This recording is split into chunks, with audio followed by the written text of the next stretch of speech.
Moving to the weather on this last full day of summer, it's looking like it's only going to get colder for the rest of the week. Fall starts tomorrow. After all, let's go to Chief Meteorologist Bob Kovachick. Bob. Sabrina, Mark, thank you. 66 will do it tomorrow. We could briefly touch 70 if we get any afternoon sun, but breezy and cooler. Trend and temperatures will go down later in the day into the night. Hello, everyone. Welcome to the Upbeat Podcast, a podcast about perseverance and hope from Kelly's Angels. Our guest today is the chief meteorologist at WNYT-TV, the NBC station in Albany, New York, a longtime friend, a longtime colleague, and now a member of the Kelly's Angels Board of Directors. We're joined today by Bob Kovachick. Bob, welcome. Hey, Mark, thank you. And I'm honored to be part of the group now that I'm part of the Kelly's Angels, now that I'm quote unquote retiring and getting away from the weather maps. I have more free time and more ability to just breathe and take over being part of the board at Kelly's Angels and help out where and whenever I can. So it's certainly my honor. And you know what you do, we all know what you do. What you do is phenomenal. What you have done for 10 years or more. What we do, because you're now a member of the board, and that's true. We're thrilled about that. And you've been a supporter of the cause for many years. You embraced the cause early on when we first started doing this little run that we do on Mother's Day called the Mother Lovin' 5K. You always helped us promote it on air and would give forecasts for it. So we're thankful and appreciative of that. But we want to talk about you. I mentioned this is a podcast about perseverance and hope. You've had to persevere through 50 years of being a meteorologist, 45 years on television. That doesn't come easy. This is a difficult business. It is, well, you know, I mean, for your end, different end, but still, you know, the business can be very unforgiving. And as far as what you do and how you do it. And so, yeah, and the business has changed a lot down through the years. Like a lot of other businesses are different now than they were, at least when I started. So, yeah, it's been great. I mean, I'm doing what I love to do. And we've talked about this growing up. Weather was my thing, so to speak. Passionate about it. You're very passionate about it. You still are. You still get a twinkle in your eye when we have a storm coming in or there's some severe weather. I'm going to miss forecasting the weather when we get a snowstorm over the winter. That I like to be there and either get it right or get my lumps and bumps and not get it right. So that's a part of it. That's a part of it that forecasting is. If you get it right, you know, because you are kind of... You put yourself out there a little bit, don't you? You know, I mean, you feel like if you're wrong, you're letting people down. It's not like we do it intentionally and, you know, we're lying intentionally.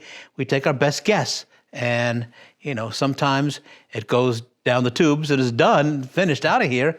Sometimes we're, you know, reasonably good, accurate. And so it kind of... And I think most meteorologists will say that you feel like you're letting the viewers down if the forecast is not correct or it rains when it was supposed to rain. So it's kind of a personal high that you figure you can beat Mother Nature. You never beat her because when you think you got her over a barrel, man, something comes along out of left field that whacks you. And you started doing weather forecasts long before you became a meteorologist. Tell us about that. Did it at home, growing up in junior high school. In Port Chester, New York. Which is Westchester County. Westchester County, grew up there. Used to chart the weather every day, take a look at the thermometer, the barometer, the wind gauge, the rain gauge, write it down, what it was doing a couple times a day. And you're 10 or 12 years old at the time, right? Yeah. Okay. Yeah. I was just a science nut, you know. Maybe a nut in other ways too, but just a nut about weather. And so I used to write it down and track it and used to read my parents' my forecast, for what it's worth, with limited knowledge back then, every day, what the weather's going to do, how much snow's coming, when it's going to rain, blah, blah, blah, blah.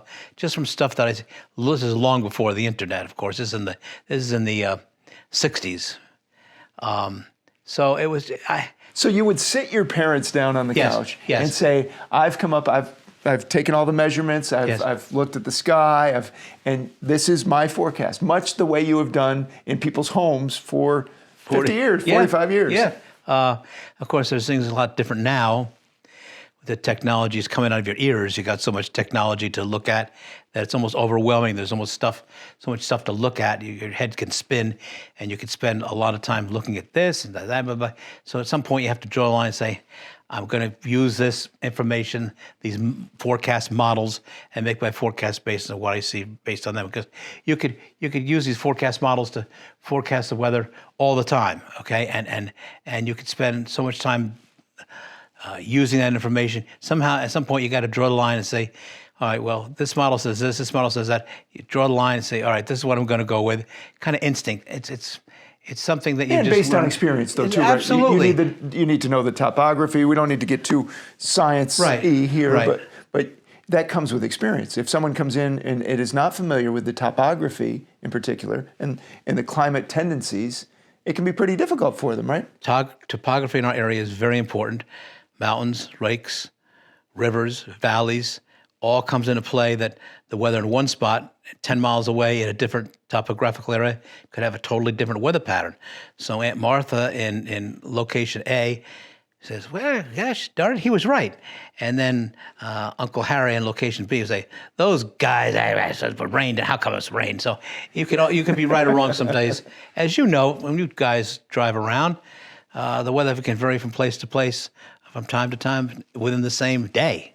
So, I mean, I don't want to make it sound like I'm crying. Or making excuses. But you've been a very public figure in the capital region of New York for many years, and people would approach you, I'm sure, at grocery stores, at restaurants, say, hey, Bob, you got it right, or hey, Bob, you didn't get it right. So they didn't mind telling you that. They don't mind saying, they call it like it is.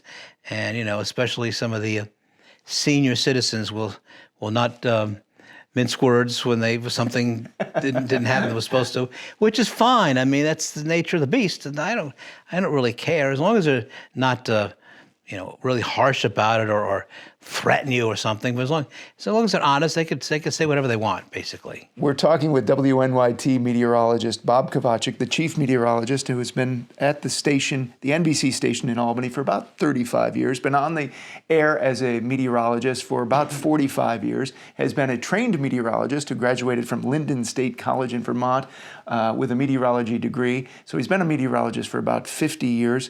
Tell me about your parents, Jane and George Kovachick. Well, your research is good, buddy. You're the only child. Only child, grew up in Port Chester. My dad delivered milk for years, milk, dairy products, eggs, whatever, cheese, door to door, and driving his truck, which I always look back and say, boy, how did he do that? Hard work. All year That's hard round, work. getting up early, going out, getting on the road at, I don't know, with the truck at 6 a.m., whatever In all time it kinds was. of weather. All kinds of weather. And I look back and I said, I don't know how he did it through those winter days and the cold weather and the heat. It's like, wow, and never complained. I remember because he had to get up and out early. I remember in the evening after when I got home from school in late afternoon, he was snoozing on the chair because, it's a long day. You're out in the cold. You're working hard, and you just need a little nap. And I came to realize why it was because he was tired. So, yeah. He taught you the work ethic. I think so. And your mom worked too. She worked in an insurance agency for several years, basically as a receptionist, kind of a in and out part-time job because she was. But unlike today, in some cases, mom was always home when I got home from school because she worked part-time. So by the time I got out of school, 3 o'clock, she was home. Like a lot of parents aren't like that these days, and we the don't kids have the come home luxury to an of that, empty house with no parental guidance there. So, I mean, as you well know, the world has changed dramatically in our lifestyle and how things happen and having dinner. And it was always nice to sit down with my mom and dad and have dinner at the dinner table at 5:30. Reconnect. Right? How was your day? What did you work on at school? Nothing wrong with that, to stay in touch and to exchange the daily activity. So. And you have done that with your own children. Yep. Harrison and Sarah. Yep, they're in their 20s. Harrison's 26. My daughter's 29. Going to be 30 very soon. Getting married in November. Oh, my gosh. In Florida, right? A wedding in Florida that you're going to. I need mental help. And you're going to be dancing with her.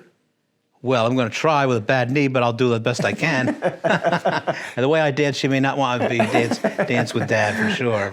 But you told me, and I hope you don't mind, you told me a heartwarming story.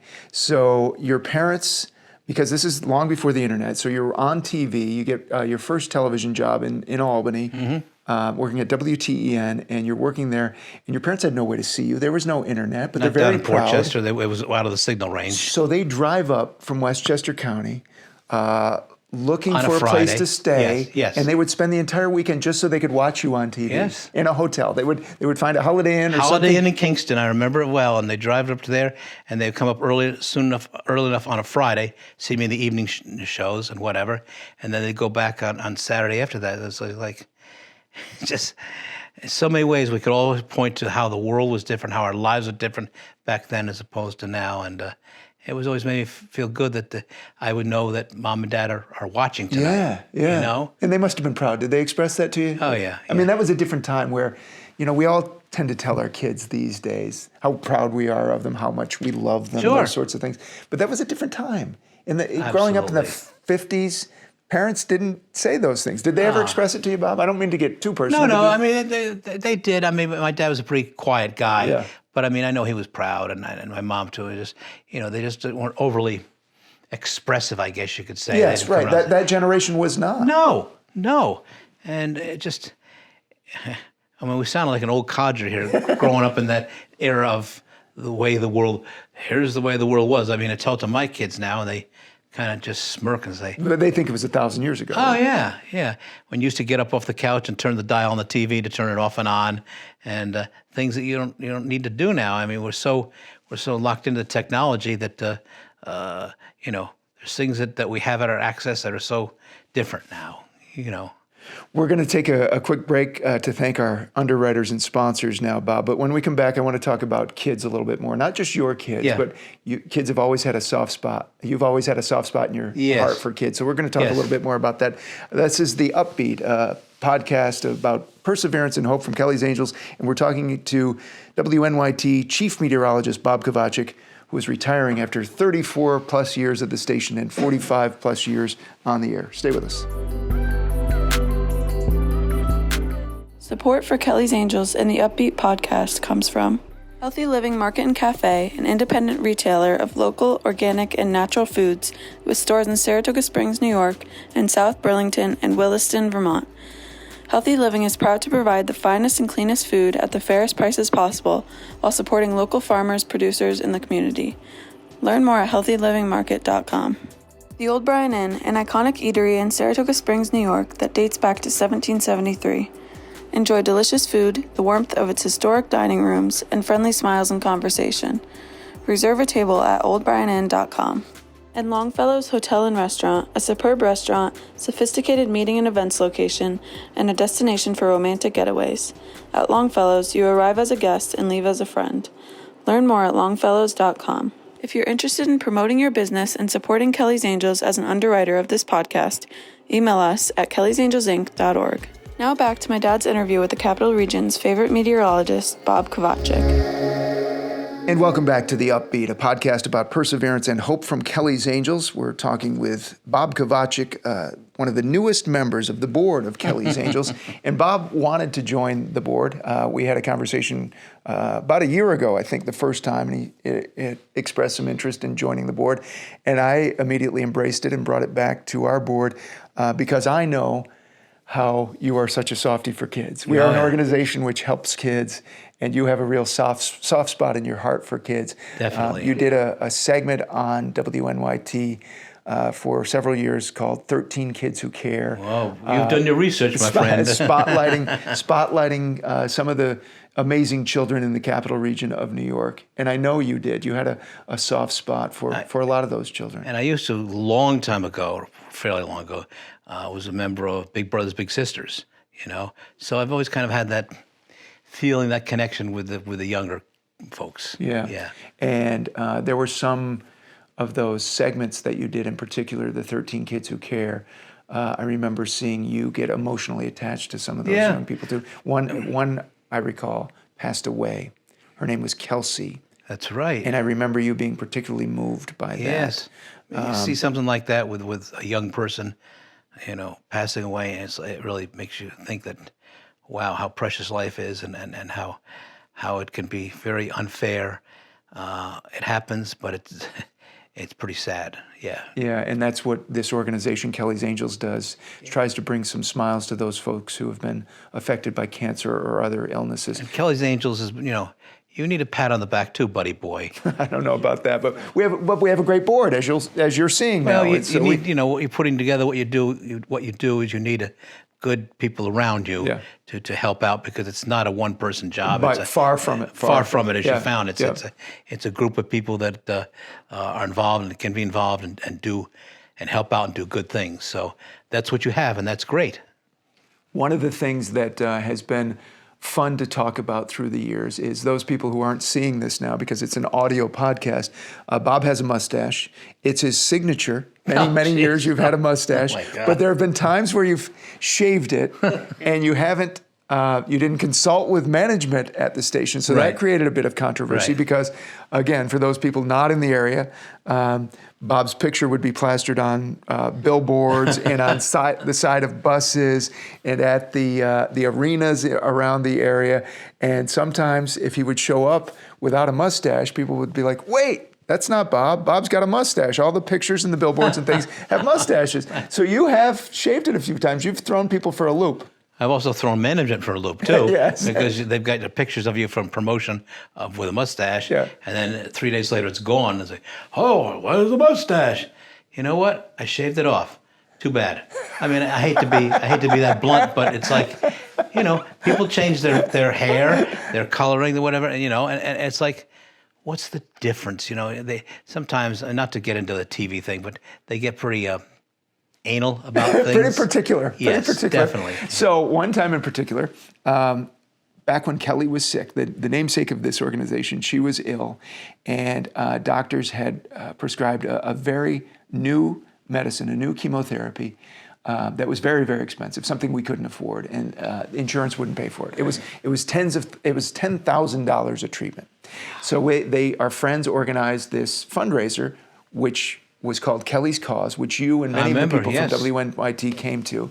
And as part of that, you auctioned off, or we did this on your behalf, the shaving of your mustache went as an auction item, and someone bid $1,200 just to see you shave your mustache. And we did that. We brought you up on stage. You were a tremendous sport about it, and we shaved your mustache off, and you raised $1,200 for the cause. It was for obviously a good cause, and it was fun, stuff like that. You gotta have fun. You're always a good sport, Bob, and you never take yourself too seriously, though. I don't think you can. No? I don't think you really can't. I mean, my opinion, but we do what we do, and we do the best we can, and let the chips fall where they may.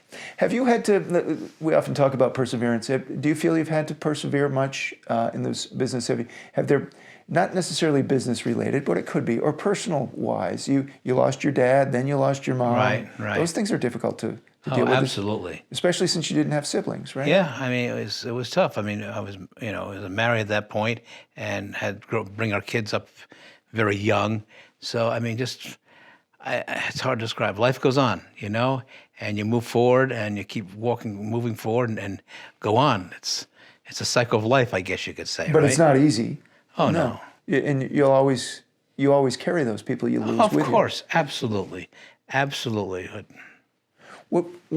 not sure when this will drop exactly, but I want to ask you this.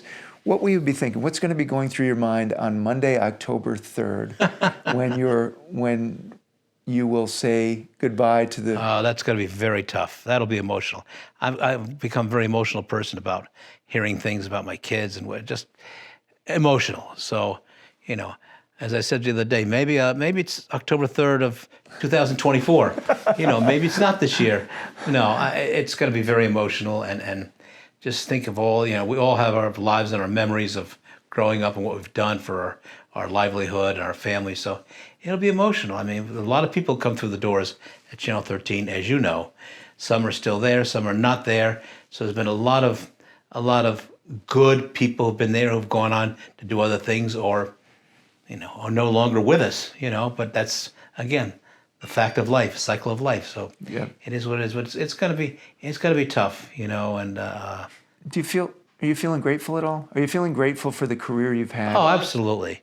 I did what I wanted to do growing up. I did what I thought I could. I mean, I never thought about going to college for that and getting a TV. I know nothing about TV back then, but so I never felt like I was going to work every day. It was going to do something that I enjoyed doing, and it was not something that I said, "Oh gosh, I got to go to work again tomorrow or today." So that was never something that went through my mind. Excellent. Anything you want to add, Bob, about your career, your family, your children, anything that I failed to talk about? Well, I mean, there's a lot of things I'm going to miss. You know, I'm going to miss the daily grind, so to speak, the daily fun, the daily interaction. Things we say in the commercials. Yeah. Oh, yeah. You and I should write a book about what comments are made during commercials, and but that's internal stuff. It's part of the game. No, I'm going to miss the routine, doing what I do, and I'm still looking for other venues as I retire. I mean, Kelly's Angels was one of the things that one of the organizations I wanted to be involved with officially, and I'll probably look at a couple other volunteer possibilities out there. I don't really want to look for another job because I'm retired. You're retired. I'm 73, so I'm retired. So it'll be just enjoying life and going forward from there and enjoying every day, I guess. And maybe going on a safari. Oh, that's my bucket list. I want to go on a safari to Africa. Yeah, I do. Maybe next year, take my son. My daughter could care less. She doesn't want to do that. But my son would like to go on a safari, too. So that may come around next year when it's a good time. Yeah. You mentioned your son and daughter. One last thing. I had a conversation with them today, and Sarah said that no matter how much work you had to do, no matter how, you always made it to all the events. You brought them where they needed to be. You always got where they needed to be. So that's a testament to you. That's what dads do. That's what parents do. Is give your kids everything you can and do for them and help them out through their growing up years. So that's a good thing. It is a good thing. Bob Kovachick, thank you. This was fun. Oh, it was absolutely fun, Mark. Thank you very much. Where do you get to sit down and talk about yourself for this length of time? And people probably say, what the heck is this about? But anyway, thank you. And I enjoy very much working with you. Ditto. And the anchor desk, and you're a sharp, smart fellow for sure. Yes, you are. You're you are an excellent anchor, and you are very dedicated to what you do and your research and your studying of stuff. So it's my pleasure to be working with you, believe me. Ditto. I mean, I consider it a privilege. Thanks, Bob. Thank you, Mark. I'm Mark Mulholland. Until next time, stay on The Upbeat. If you enjoy The Upbeat, please subscribe and leave us a review wherever you listen to podcasts. If you have topics you'd like us to cover on The Upbeat, please send your ideas to theupbeatpod@gmail.com. We'd love to hear from you. On behalf of the volunteer board of Kelly's Angels and the families we help who are facing life-threatening conditions, thank you for listening to The Upbeat. Nice job, McKenna Rose. Thanks, Dad. You too.